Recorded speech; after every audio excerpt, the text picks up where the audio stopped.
One of them caught our eye, the one in the center, right towards the mountains, some 70 kilometers away. But why? Gimana ceritanya kalau ada penguin, dia ngejauhin koloni, dia punya insting untuk hidup sendiri, menjauhi semua teman-temannya, entah kenapa ada yang tidak beres, dan menjadi viral di sosial media. Sampai belasan tahun orang baru paham makna dari video ini. Apa hubungannya gitu sama kita manusia gitu. Ya udah, gue ngobrol sama sahabat sejati gue, ChatGPT. Ya, ini udah jadi sahabat gue. Jadi video penguin itu tuh berasal dari video Encounters at the End of the World 2007 oleh Werner Herzog. Intinya sekawan penguin Adelie lagi berjalan menuju laut. Ngapain bang ke laut? Ya cari makan. Tempat tinggal mereka biasa di situ. Tiba-tiba ada satu penguin tuh nengok gitu. Dia kayaknya sadar gitu tiba-tiba. What the hell I'm doing, bro? Apa yang terjadi pada diri gue? Kenapa gue ngikutin arus? Terus tiba-tiba dia ngejauhin koloni.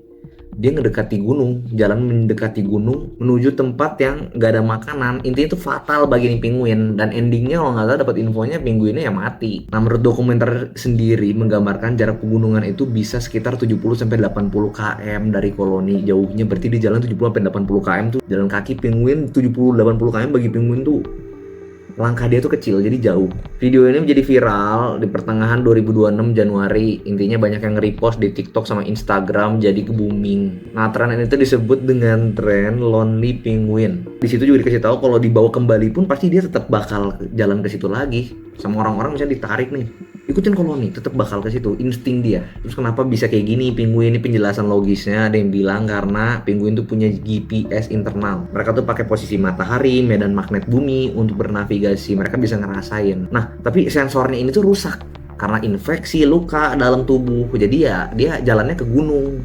Ini bilang gitu. Intinya gangguan kesehatan atau infeksi lah. Nah, terus ada yang bilang ini tuh anomali, aneh aja gitu, nggak bisa dijelasin. Intinya penguin tuh sebenarnya hidupnya sosial barengan sama penguin lain. Tapi kali ini kok dia pengen sendiri gitu kayak Pak Bahlil. Ya berarti ini sebuah anomali, nggak bisa dijelasin aja gitu. Aneh banget. Yang terakhir nggak punya tujuan hidup.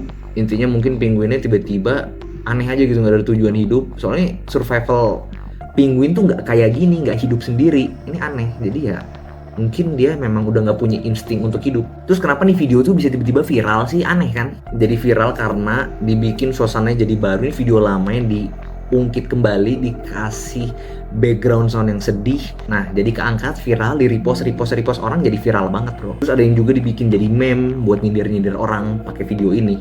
Makin naik lagi. Terus apa sih makna dari video ini? Setelah belasan tahun ya, dari 2007 sampai sekarang, 19 tahun tuh orang baru paham tuh apa.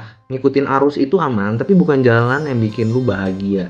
Mungkin penguinnya itu kayak manusia gitu, tiap hari ngelakuin rutinitas yang sama, kerja, makan, tidur, kerja, makan, tidur, kerja, makan, tidur, gitu-gitu terus. Tapi tiba-tiba dia kayak orang gitu. What I'm doing ya, ngapain gue ngikutin ini?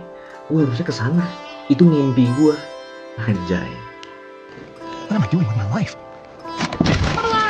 Yang kedua, lu berani keluar dari jalur yang biasa orang lakuin. Hal yang berani gak? Berani. Patut dikasih salut? Patut. Tapi ada harga yang harus dibayar. Seperti penguin ini menghadapi harga yang harus dibayar. Itu kematian. Gak dipastikan dia mati atau enggak, tapi kemungkinan besar mati. Jadi ketika lu keluar dari arus, lu mungkin bisa menjadi dobrak. Tapi di sisi lain lu bisa malah menjadi blunder buat diri lu. Yang ketiga, untuk menempuh jalan yang lu pilih, lu bakal ngerasa kesepian. Lu bakal berjalan sendiri, nggak akan ada yang nemenin lu. Nggak ada yang bisa ngelihat pandangan vision lu ke depan tuh, nggak ada, cuma diri lu yang bisa lihat. Maka lu bakal jalan sendirian, nggak ada yang mau nemenin lu. Lu bakal dianggap gila, bakal dianggap aneh, bakal dijauhin. That's the reality. Kalau kata gua, lu tahu cerita Into the Woods nggak? Film ini nih. Ini dari kisah nyata ketika orang memilih untuk hidup sendirian di tengah belantara di Alaska. Dia nggak peduli sama kehidupan sekolah, cari duit, nggak. Dia cuma pengen hidup menyatu dengan alam. Akhirnya endingnya gimana? Dia meninggal. Banyak yang ngehujat, banyak yang kayak bilang, ujung-ujungnya kalau mati juga jadi nggak berharga. Buat apa ngejalanin kayak penguin? Ujung-ujungnya mati. Tapi di sini gue sangat menghargai. Setidaknya penguin tersebut mati dengan apa yang dia percaya bro. Itu yang mahal. Dia mati atas keyakinan dia, bukan karena kata-kata orang lain. Menurut gue itu lebih mahal. Dan kebahagiaan orang beda-beda. Ada yang kebahagiaan orang ngikutin sistem lurus, menurut dia itu bahagia, nggak ada salahnya menurut gue. Ada yang kebahagiaan orang ketika dia mengambil resiko ke suatu tempat. Sama kayak diri lu, kalau mungkin lu ada mimpi yang belum bisa kecapai, lu ngerasa jenuh di tempat itu aja, lu ngerasa ini bukan diri lu, cobalah jadi penguin tersebut. Tapi kalau memang lu nggak suka ngambil resiko, lu mau main tenang aja, hidup tenang, ya udah nggak apa-apa jadi kumpulan penguin nyatu sama koloni. Segitu aja dari gua, semoga nih penguin kecil bisa jadi motivasi buat lu buat kedepannya ya. Stay strong, stay humble.